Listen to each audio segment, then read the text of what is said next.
où on va faire l'étude de cette pièce. En fait, l'objectif de cette étude, ça va être déterminer le déplacement ou bien déterminer la contrainte du point qui se déplace le maximum.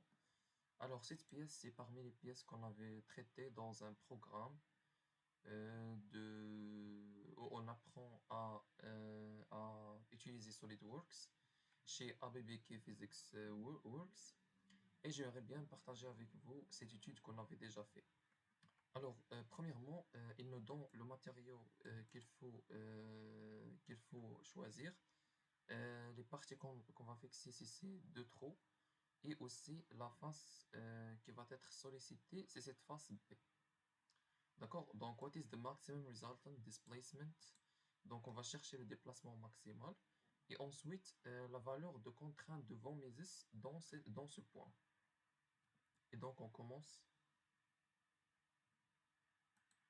Donc, on crée notre étude statique. Donc, je clique OK. Donc, premièrement, je vais appliquer le matériau. Ça va être l'acier IC 1020. Donc, j'applique, fermé. Alors, maintenant, je vais fixer ces deux trous. Normalement, en réalité, qu'est-ce qu'on fait? Ces deux trous, oui, on met des vis, d'accord? Donc, c'est pour ça qu'on va les fixer. Ces deux arêtes aussi. Alors, aussi, on va fixer l'autre trou, comme ça.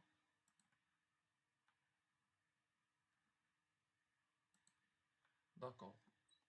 Donc, après avoir fixé ces deux trous, qu'est-ce qu'on va faire? Je clique OK. Et ce que je vais faire, c'est maintenant appliquer une force sur cette face B. Donc, on va donner une valeur, par exemple, de 1000 newtons. D'accord? Et je clique OK. Alors, presque maintenant, on est prêt à exécuter notre étude statique.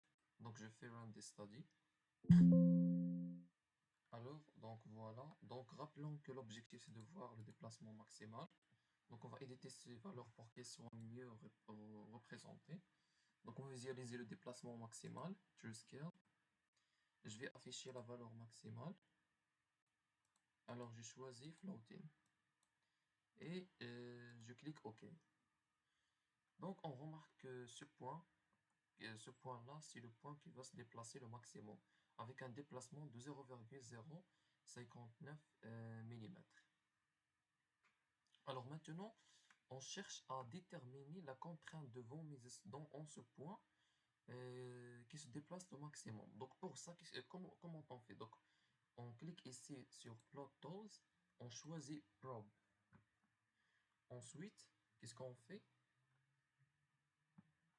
C'est donc on va choisir ce point-là, d'accord? On va sélectionner ce point-là, je vais zoomer. Alors on choisit ce point-là et il me donne un nombre. Ce nombre, c'est le nombre de ce nœud. Chaque nœud, il a un certain nombre. Donc, il faut se rappeler de ce nombre. C'est 97. Donc, je clique OK. Et ensuite, on va afficher maintenant la distribution des contraintes de von Mises. Donc, je change l'unité en mégapascal, True Scale. Donc, je choisis Floating. Et je clique OK. Maintenant, je vais cliquer encore une fois sur Plot Tools, Probe.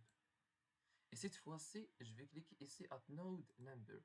Et je fais saisir le nombre du nœud que je veux visualiser sans contrainte. Donc pour nous, on cherche la contrainte du point qui se déplace le maximum. Donc c'est 97. Donc je clique sur cette partie-là. Et donc on remarque que la valeur de la contrainte dans ce point qui se déplace au maximum, voilà, c'est 0,799 mégapascal. Donc c'est tout ce qu'on a dans cette vidéo. Donc l'objectif c'était de voir comment visualiser la valeur de la contrainte de n'importe quelle valeur ou de n'importe quelle grandeur ou une propriété en un certain point. Et je vous remercie. Au revoir.